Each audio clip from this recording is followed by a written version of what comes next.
ये कहानी है एक ऐसी बिल्डिंग की जो दुनिया की सबसे ऊंची और सबसे महंगी इमारतों में शामिल है। लेकिन हैरत की बात यह है कि बहुत से लोग इसका नाम भी नहीं जानते। ये है मक्का रॉयल क्लॉक टावर। जब आप मक्का मुकरमा के शहर में दाखिल होते हैं और मस्जिद अल हराम के पास नजर दौड़ाते हैं तो एक टावर पूरे शहर पर छाया हुआ नजर आता है। ये टावर इतना बड़ा है कि बिग बेन उसके सामने खिलौना लगता है। बिग बेन से तकरीबन 35 गुना बड़ा। इस टावर में दुनिया की सबसे बड़ी क्लॉक लगाई गई है और उस पर लगने वाली लागत तकरीबन $16 बिलियन रही। ये टावर तकरीबन 600 मीटर ऊंचा है और आज भी ये दुनिया की सबसे ऊंची ऑक्यूपाइड ह्यूमन स्पेस रखता है। यानी इंसान यहाँ तक जा सकते हैं, रह सकते हैं, इबादत कर सकते हैं। जब आप उस टावर को देखते हैं तो असल साइज का अंदाजा नहीं होता। अगर उसे यूरोप की टॉलेस्ट बिल्डिंग के साथ कंपेयर करें या अमेरिका की टॉलेस्ट बिल्डिंग के साथ या एशिया की टॉलेस्ट स्काईस्क्रेपर के साथ, ये हर जगह स्काईलाइन पर डोमिनेट करेगा। सिडनी हो या लॉस एंजलिस, ये टावर हर शहर में सबसे अलग नजर आएगा। इस प्रोजेक्ट पर 10 से ज्यादा कंट्रीज की कंपनीज ने काम किया, जर्मनी, पोलैंड, दुबई। लेकिन एक बड़ी मुश्किल थी। ये बिल्डिंग मक्का में बन रही थी और मक्का एक मुकद्दस शहर है जहां सिर्फ मुस्लिम्स को इजाजत होती है। बहुत से इंजीनियर्स और आर्किटेक्ट्स साइट पर जा ही नहीं सकते थे। कुछ ग्लेजिंग एक्सपर्ट्स ने, कुछ कंपनी ओनर्स ने सिर्फ इस प्रोजेक्ट के लिए इस्लाम कबूल किया ताकि वो साइट पर जाकर अपनी आंखों से काम देख सके। ये इस टावर की सीरियसनेस और इम्पोर्टेंस को जाहिर करता है। लेकिन ये टावर सिर्फ एक होटल नहीं था। ये हो ही नहीं सकता था क्योंकि ये इस्लाम के सबसे मुकद्दस मकाम के साथ बना था। ये मक्का है। हर साल 30 लाख से ज्यादा मुसलमान यहाँ हज के लिए आते हैं, काबा के गिर्द 7 चक्कर लगाते हैं। और उसी सेंसिटिव एनवायरनमेंट में इतनी बड़ी बिल्डिंग बनाना एक बहुत बड़ा चैलेंज था। सऊदी अरेबिया की इकोनॉमी में रिलीजियस टूरिज्म एक बहुत बड़ा हिस्सा है। ऑयल के बाद यही सबसे बड़ी सोर्स ऑफ इनकम है, तकरीबन $12 बिलियन सालाना। इसीलिए मक्का में अरब वर्ल्ड के सबसे ज्यादा होटल हैं, दुबई से भी ज्यादा। क्लाइंट को मालूम था कि यह बिल्डिंग सिर्फ कमर्शियल नहीं हो सकती, इसे स्पिरिचुअल होना था। आर्किटेक्ट से कहा गया, हमें कोई ऐसा आइडिया दें जो इस जगह को रिस्पेक्ट करे। तब एक आइडिया सामने आया, ये टावर मक्का का मॉडर्न मिनारेट बन सकता है। शुरू में हाइट सिर्फ 450 मीटर रखी गई थी, लेकिन जब मिनारेट का कॉन्सेप्ट आया तो हाइट बढ़ाकर 600 मीटर्स कर दी गई। इस वक्त बुर्ज खलीफा अभी मुकम्मल नहीं था। बाद में दुबई ने हाइट 800 मीटर्स करके रिकॉर्ड ले लिया।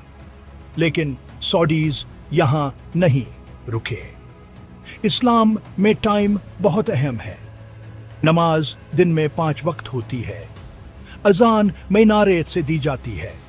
तब एक और आइडिया आया, क्यों ना ये टावर दुनिया की सबसे बड़ी क्लॉक टावर बन जाए। ये क्लॉक सिर्फ टाइम दिखाने के लिए नहीं थी, ये मक्का टाइम एस्टैब्लिश करने के लिए थी, ताकि दुनिया भर के मुसलमान रमजान और इस्लामिक इवेंट्स एक ही वक्त पर शुरू कर सकें। लेकिन एक मसला था, बिल्डिंग का आधा हिस्सा पहले ही बन चुका था। फाउंडेशन 450 मीटर के हिसाब से थी, 600 मीटर के लिए नहीं। टोटल अलाउड वेट सिर्फ 82,000 टन था, जबकि शंघाई टावर जैसी बिल्डिंग्स 50,000 टन से भी ज्यादा वजन रखती हैं। इंजीनियर्स ने फाउंडेशंस दोबारा चेक किए। पता चला कि मक्का में बिल्डिंग्स एक्स्ट्रा सेफ मार्जिन के साथ बनाई जाती हैं, इसीलिए फाउंडेशन में रिजर्व कैपेसिटी मौजूद थी। तब जर्मन इंजीनियर्स के साथ मिलकर एक अल्ट्रा लाइट स्ट्रक्चर डिजाइन किया गया जो एग्जिस्टिंग बिल्डिंग के ऊपर रखा जा सके। यहाँ हिस्ट्री ने मदद की। 1889 Eiffel tower, light weight framework जो ऊपर जाते जाते स्लिम हो जाता है। इसी आइडिया को मॉडर्न मटेरियल्स के साथ अडॉप्ट किया गया। High strength steel, light concrete, tree trunk जैसी शेप। क्लॉक और मिनारेट उसी फ्रेमवर्क के इर्द गिर्द बनाए गए। फ्लोर्स के दरमियान डिस्टेंस आम बिल्डिंग से कहीं ज्यादा रखा गया ताकि वेट कम रहे। अब आती है दुनिया की सबसे बड़ी घड़ी। क्लॉक हैंड्स सबसे बड़ा चैलेंज थे। इतनी ऊंचाई पर विंड स्पीड 200 किलोमीटर पर हावर तक जा सकती है। हैंड्स कार्बन फाइबर से बनाए गए, एक सेंट्रल ड्राइव सिस्टम से कंट्रोल होते हैं। मैनेटहांड तकरीबन 30 मीटर, हावरहांड तकरीबन 17 मीटर। बिग बैन के हैंड्स उसके सामने कुछ भी नहीं। क्लॉक फेस थोड़ा कॉनकेव बनाया गया ताकि हवा का प्रेशर कम हो। स्पेयर क्लॉक ड्राइव्स और स्पेयर हैंड्स भी रखे गए। मेंटेनेंस के लिए हैंड्स को हॉरिजॉन्टल पोजीशन में लॉक किया जा सकता है ताकि इंसान उनके अंदर से गुजर सके। लाइटिंग के लिए टेस्ट्स किए गए।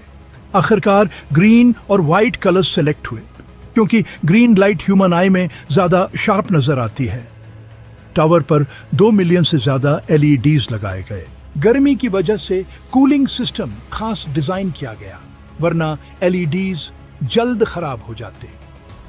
टॉप पर जो क्रिसेंट लगा है वो दुनिया की सबसे बड़ी कार्बन फाइबर क्रिसेंट है। उसके अंदर प्रेयर रूम है, मीटिंग रूम है, ऑफिस है। ये प्रेयर रूम दुनिया का सबसे ऊंचा प्रेयर स्पेस है। आखिरकार क्रिसेंट फिट हो गया, टावर कंप्लीट हो गया। ये प्रोजेक्ट का सबसे स्ट्रेसफुल दिन था। वर्कर्स रोप्स से स्ट्रक्चर को स्टेडी कर रहे थे और शायद इसीलिए ये इमारत क्वाइटली वक्त के साथ एक एवरलास्टिंग आइकॉन बनती जा रही है।